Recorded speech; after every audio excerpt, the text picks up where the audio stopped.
Hello everybody, the Lawn Gnome is here. How you doing? So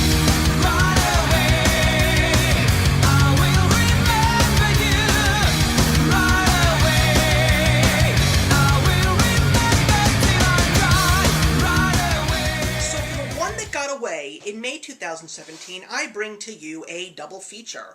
And the connection that these two movies have is they are two films that are based on very popular, family-oriented franchises. One based on a comic book, pop culture movie sensation, and the other one based on a popular video game. And we are going to see how these two films fared. The first one that we're going to be talking about is based on one of the most popular, surprisingly explosive, literally, app games, the Angry Birds movie, starring a barrage of famous comedians including Jason Sudeikis, Danny McBride, Josh Gad, Maya Rudolph, and Bill Hader. Now, this movie came out in the right year because it was a movie where there was a total of 4 video game films that had come out. And sadly, none of them managed to do anything good. Although I will highly disagree with Warcraft, as a fan of the video game franchise, I very much enjoyed that film, and at the end of the video there will be a link to my review of Warcraft. But Angry Birds, I actually only played the game for a very brief amount of time because for me it got too old too quick.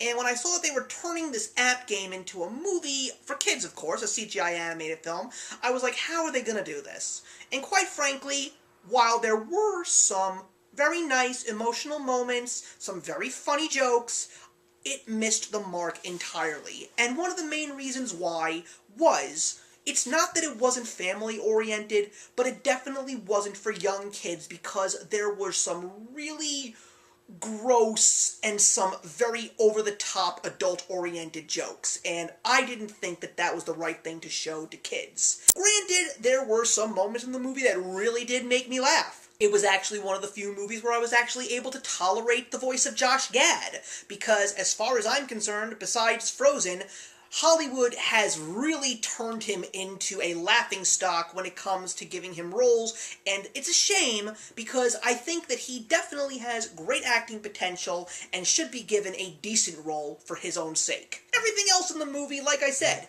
not the greatest taste, not the greatest of stories. I didn't think Bill Hader was funny in the slightest, and don't even get me started on the humor that revolved around Peter Dinklage's character.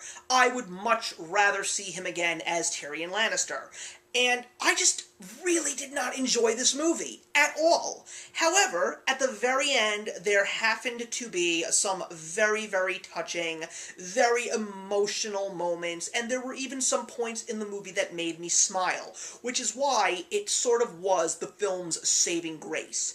This is not a movie that I want to see again, nor is this a movie that I want to own on DVD. This is actually a movie that when I actually have little kids running around the house, hopefully sooner than later, I do not want them seeing this movie, because when it comes to an animated, family-friendly film, there is a great deal of better quality films out there, and I'm sure that you will all agree with me. I'm giving the Angry Birds movie 2 stars out of 4. But now let's take a look at a movie that I was really dreading to a great extent. Teenage Mutant Ninja Turtles: Out of the Shadows, the sequel to the rebooted Teenage Mutant Ninja Turtle film franchise. You will get a link to my review of the first film in this brand new franchise, and I will just flat out say I thought that it was horrible. I felt that it ruined my childhood just as much as the Transformers did. I mean, what do you expect? You have Michael Bay in the background, you know that you're gonna have your childhood ruined.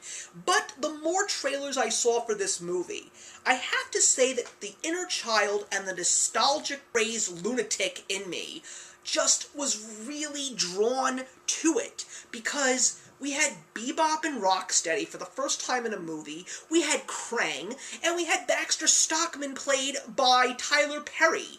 And ever since I've seen Gone Girl, I like Tyler Perry. So I was really curious, but I missed it in theaters. And you want to know what the craziest thing is? I actually enjoyed this sequel. And the reason why is because it took all the nostalgia of the classic Ninja Turtles cartoon from the 1980s and really did the fans justice, especially after a disaster in its first film. I will even say that this is one of those fabled sequels that surpasses the original. I thought that Seamus and Gary Anthony Williams playing Bebop and Rocksteady were fantastic. I thought that Baxter Stockman was great. The whole story with Krang bringing the Technodrome to Earth, I loved it because that was Teenage Mutant Ninja Turtles. I also loved the Turtles in this movie. They really expanded upon the characters of each and every one of them, and this was one of the few times since the original films where I really saw the brotherhood of these characters, and I absolutely loved the characters after hating them in the first one so much.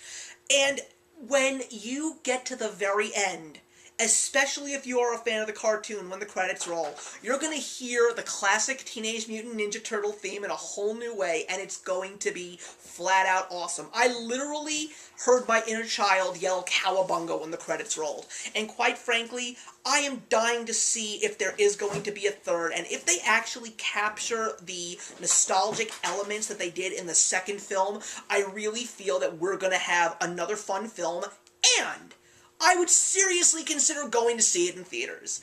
Is this a movie that I want to see again? I don't think it's going to be a movie that I'm going to want to see again as much as the 1990 live-action film or the 2007 film, but if I ever actually saw it on HBO again, or if it was on Netflix, yes, I would probably watch it again. Is it a movie that I want to own on DVD? I'm going to say at this point in time, not yet. If the third movie, if it does come out, if it's good, I will probably want to get that one and the second one, but definitely not the first one.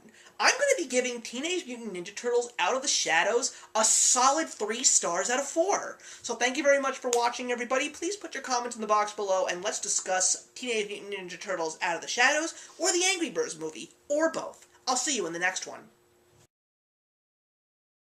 Hey, thank you so much for stopping by my channel today. If you're new here and want to see more of what my channel has to offer, please click on the link to my last video, or hit that subscribe button to be kept up to date with all of my uploads. Content of all sorts is posted here quite often, so trust me, you do not want to fall behind. I will see you in the comments, and actions speak louder than words.